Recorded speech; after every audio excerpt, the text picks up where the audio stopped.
Diary, it is January 2024 and today's tutorial is about Cromemco memory testing, something that I've not had to do for a while. But on the left of this Cromemco CS250 you see a memory card here which I'm going to test, which I believe is faulty. There are two cards, a memory controller unit and the memory card itself.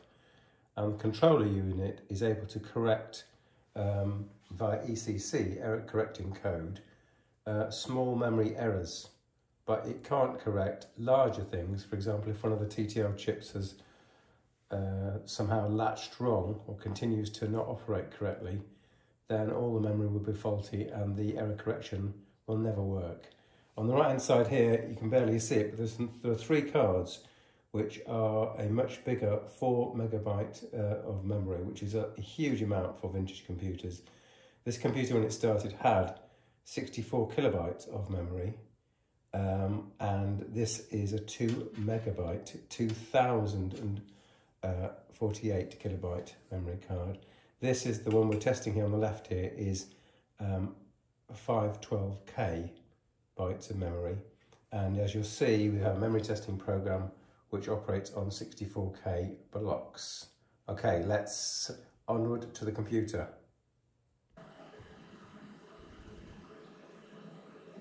Okay, diary, so we are now moving to actually booting the system, and we're going to do a practical demonstration of the memory testing tool. Now, I'm not much of an expert about using these tools because back in the day, so we're talking about the 1980s, memory was quite reliable, but now we are about 44 years later and memory is slightly less reliable. And I've needed to boot the C drive.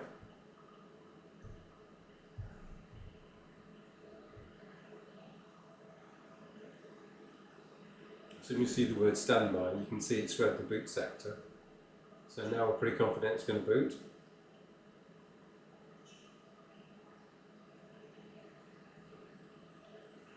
So this computer is quite unusual in that it has a large amount of memory by 1980 standards. So we have a base memory of 4 megabytes, which is quite huge. So we've got two 2 megabyte cards, which I believe are working perfectly. And we've got a third card, which is a 512 kilobyte card, not working so well. So if we have a look at 6***,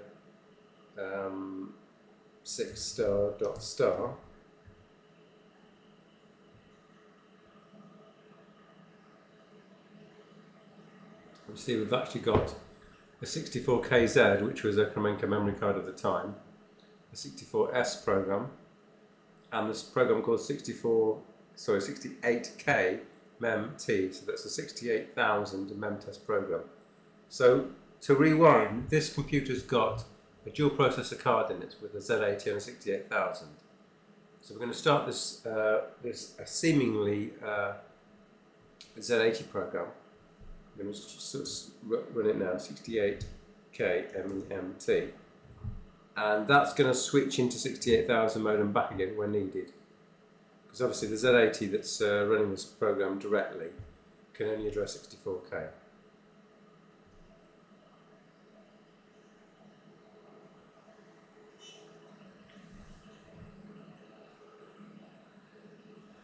So we don't want to automatically select memory because we're going to manually select it.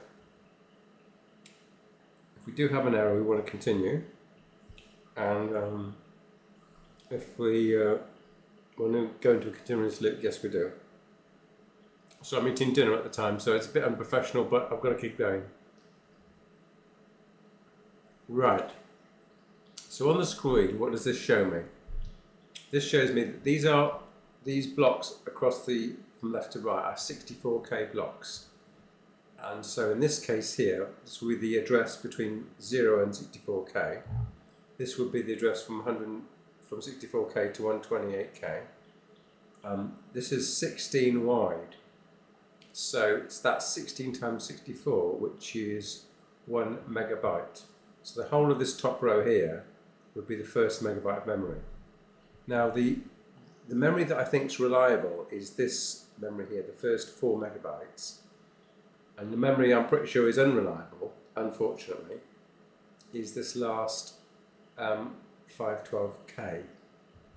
So in particular, the numbering scheme, this would be block 30 if you like, and this would be block 40.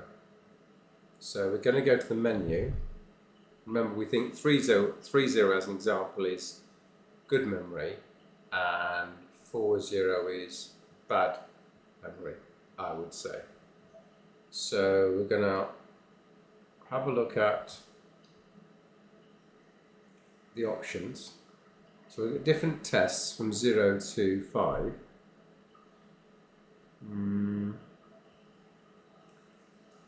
We've got S for summarise and R to go. So M is the manual block selection. So what we're going to do is we're going to do M. We're going to have 30. That's a good one. We're going to have, but that's selecting one block 30. Then we're going to have M. We're going to select 40, and then M, and then 41. M, 42. M, 43. M, 44. M, 45. M46 and M47.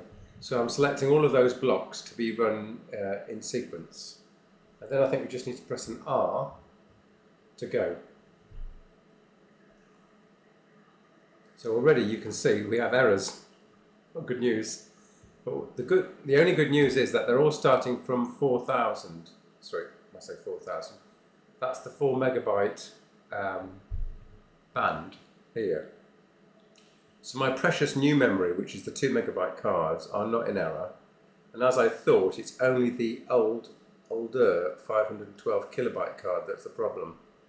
That's still terrible because these cards are, you know, are pretty rare these days.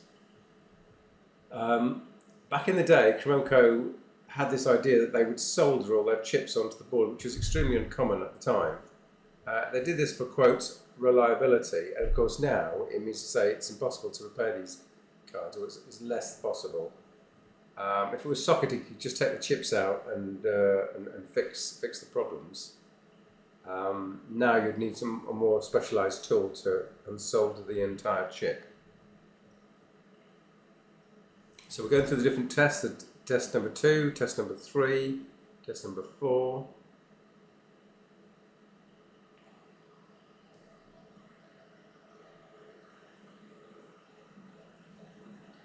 So we're not seeing any errors on the 30.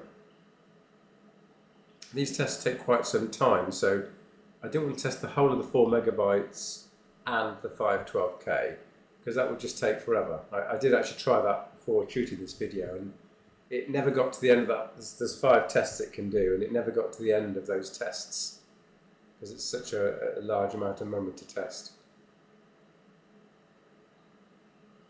So effectively what we're doing here is we're testing the 512K that we think is faulty, plus the 64K just as a reference to show that I'm expecting the 64K to pass and the 512K, which is wholly present on this second card, to fail. Again, at the time, Cromemco had this very expensive memory option, which was it's at least one card.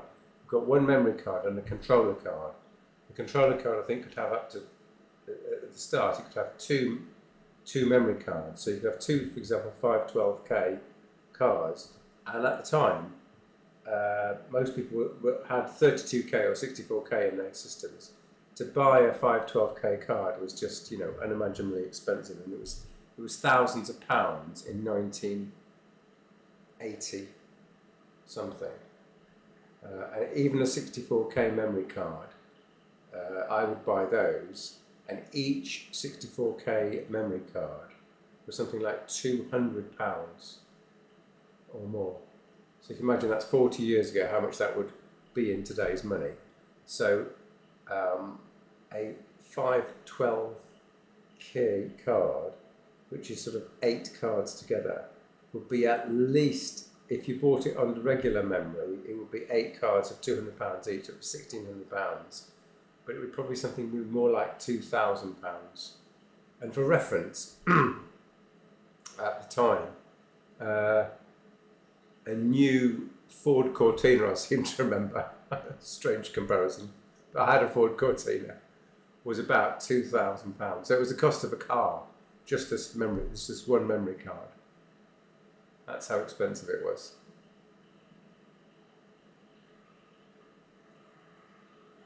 We've got a lot of errors on the screen. It's shocking.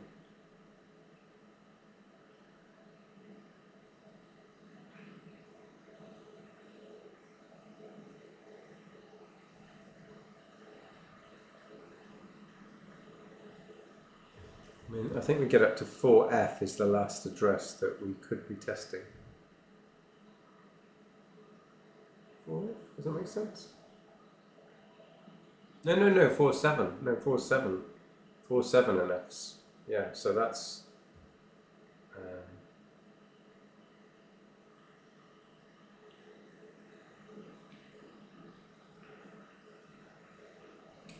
so I think we can press any key and we stop the test. So let's stop the test. Then we can enter to look at the options. And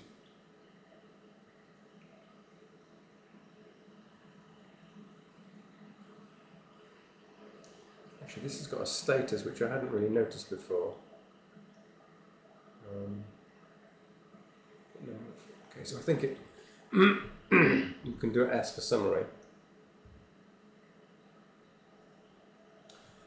So you can see that the memory test is sitting in the bottom 64K.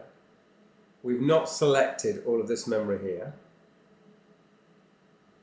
and whereas we have selected this memory here, which was in the good memory card. So you can see that's passed. And we've got E16 memory errors for all of the other banks. So the entire memory card is duff. And I suspect it's not actually the memory chips themselves, but it's some sort of controlling circuitry to the memory chips, which is just so frustrating. Let's look at the options again.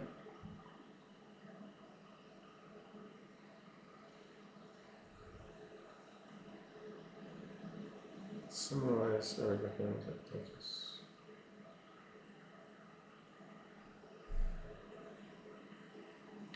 I think what it's saying is it was E16, it's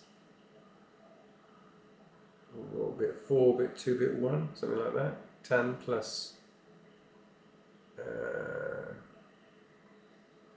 2 plus 4 plus 2, perhaps. I've had different error codes when I've left it run longer, actually. So yeah, the entire memory card is looking unhealthy, which says to me it's not actually memory chips, it's actually the control lines or control circuitry that accesses the memory chips. So in actual fact, possibly easier to fix. Okay, Dara, that's the sad result, but at least you've seen that in the early days of computing, or PC computing type things, there were companies producing quality products with memory testing software. That's it, Dara. Thanks for watching.